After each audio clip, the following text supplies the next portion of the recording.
Cash used to be king.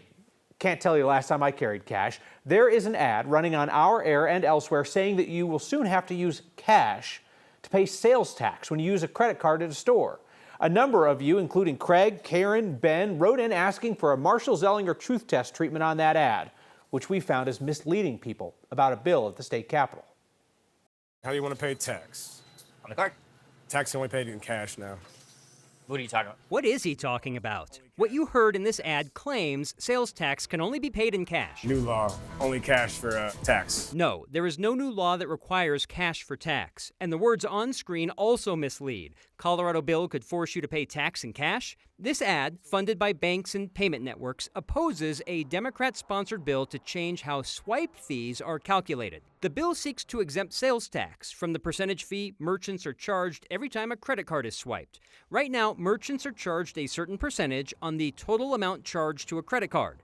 The merchant pays the fee. The bank that backs the credit card gets the money. Illinois was the first state to pass a law like this, requiring taxes and tips to not be included in the swipe fee percentage. That law is now in court. A federal judge last month upheld the law, and in her ruling, the judge acknowledged compliance challenges for financial institutions.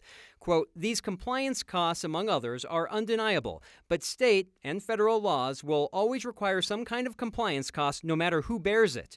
A global payment consultant group tracks swipe fees on sales tax and lists Colorado merchants as paying $217 million in 2024. Mom and pop stores get extra costs. You get hassled on how you use your cards. First, if the mom and pop store does not have to pay the fee on sales tax, the mom and pop store would save money. The cost could be from new technology that merchants might have to upgrade if banking institutions and payment networks figure out how to make the math work without requiring someone to pay two different ways. There are other states considering bills like this, New York and Texas. An advocate for the change tells me the retailer industry has pitched the idea that, hey, keep the system the same, but have the banks reimburse merchants after the fact. I've also been told that the data exists, and it's just a matter of paying for technology that can figure out how the zeros and ones make the math work differently on the back end that nobody really understands. And Marshall, when we talk about tax rates, right, different products are taxed in different ways, right, depending on if it's like, you know, like a gas tax or there's sin taxes on various things that are enjoyable to consume.